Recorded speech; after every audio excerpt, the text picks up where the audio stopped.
ಜನರೊಂದಿಗೆ ಜನತಾದಳ ಕಾರ್ಯಕ್ರಮ ಈಗಾಗಲೇ ರಾಜ್ಯವ್ಯಾಪಿ ಬಹಳ ಯಶಸ್ವಿಯಾಗಿ ಸಾಗ್ತಾ ಇದೆ. ಇವತ್ತು ವಿಶೇಷವಾಗಿ ಶಿವಮೊಗ್ಗ ಜಿಲ್ಲೆಯ ಪ್ರವಾಸವನ್ನು ಕೈಗೆತ್ತಿಕೊಂಡಿದ್ದೇವೆ. ಒಟ್ಟಾರೆಯಾಗಿ ಪಕ್ಷದ ಸಂಘಟನೆಯ ದೃಷ್ಟಿಯಿಂದ ಮೆಂಬರ್ಶಿಪ್ ಡ್ರೈವ್ ಪ್ರಕ್ರಿಯೆಗಳು ಮಿಸ್ಡ್ ಕಾಲ್ ಕ್ಯಾಂಪೇನ್ ಮೂಲಕ ಆಗಬೇಕು ಅಂತಕ್ಕಂಥದ್ದು ಪಕ್ಷದ ವರಿಷ್ಠರು ಜೊತೆಲಿ ನಮ್ಮ ನಾಯಕರಾದಂಥ ಸನ್ಮಾನ್ಯ ಕುಮಾರಣ್ಣ ಅವರು ಈಗಾಗಲೇ ಮೊದಲನೇ ದಿನಾನೇ ಜೆಪಿ ಭವನದಲ್ಲಿ ಕಾರ್ಯಕರ್ತರು ಮತ್ತೆ ನಮ್ಮ ಎಲ್ಲ ಶಾಸಕರು, ಮಾಜಿ ಶಾಸಕರು ಇವರೆಲ್ಲರೂ ಸೇರಿ ಒಂದು ಅಭಿಪ್ರಾಯವನ್ನ ಸಂಗ್ರಹಣೆ ಮಾಡಿ ಅಲ್ಲಿಂದ ಹೊರಟಿದ್ದೇವೆ. ಈಗಾಗಲೇ 45-50 ದಿನಗಳ ಕಾಲ ನಿರಂತರವಾಗಿ ಈ ಪ್ರವಾಸ ಸಾಗ್ತದೆ, ಬಹಳ ಯಶಸ್ವಿಯಾಗಿ ಸಾಗ್ತಾ ಇದೆ. ಇವತ್ತು ವಿಶೇಷವಾಗಿ ಶಿವಮೊಗ್ಗ ಜಿಲ್ಲೆಯ ಶಿವಮೊಗ್ಗ ನಗರ, ಗ್ರಾಮಾಂತರ ಮತ್ತೆ ಭದ್ರಾವತಿ 3 ತಾಲೂಕುಗಳಿಗೆ ಭೇಟಿಯನ್ನು ಕೊಡ್ತಾ ಇದ್ದೇವೆ. ಮೈತ್ರಿ ಬಹಳ ಬಲವಾಗಿದೆ.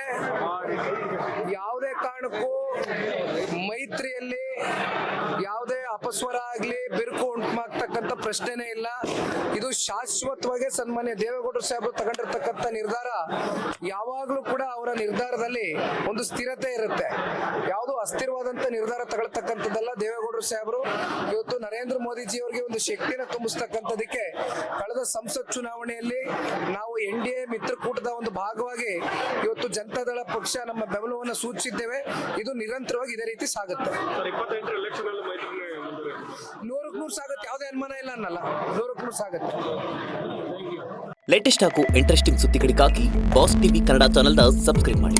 ಹಾಗೆಯೇ ಬೆಲ್ ಐಕಾನ್ ಪ್ರೆಸ್ ಮಾಡಿ. ಇದರ ಜೊತೆಗೆ ಫೇಸ್ಬುಕ್, ಇನ್ಸ್ಟಾಗ್ರಾಮ್, ಎಕ್ಸ್ನಲ್ಲೂ ಮಿಸ್ ಮಾಡದೆ ಫಾಲೋ ಮಾಡಿ.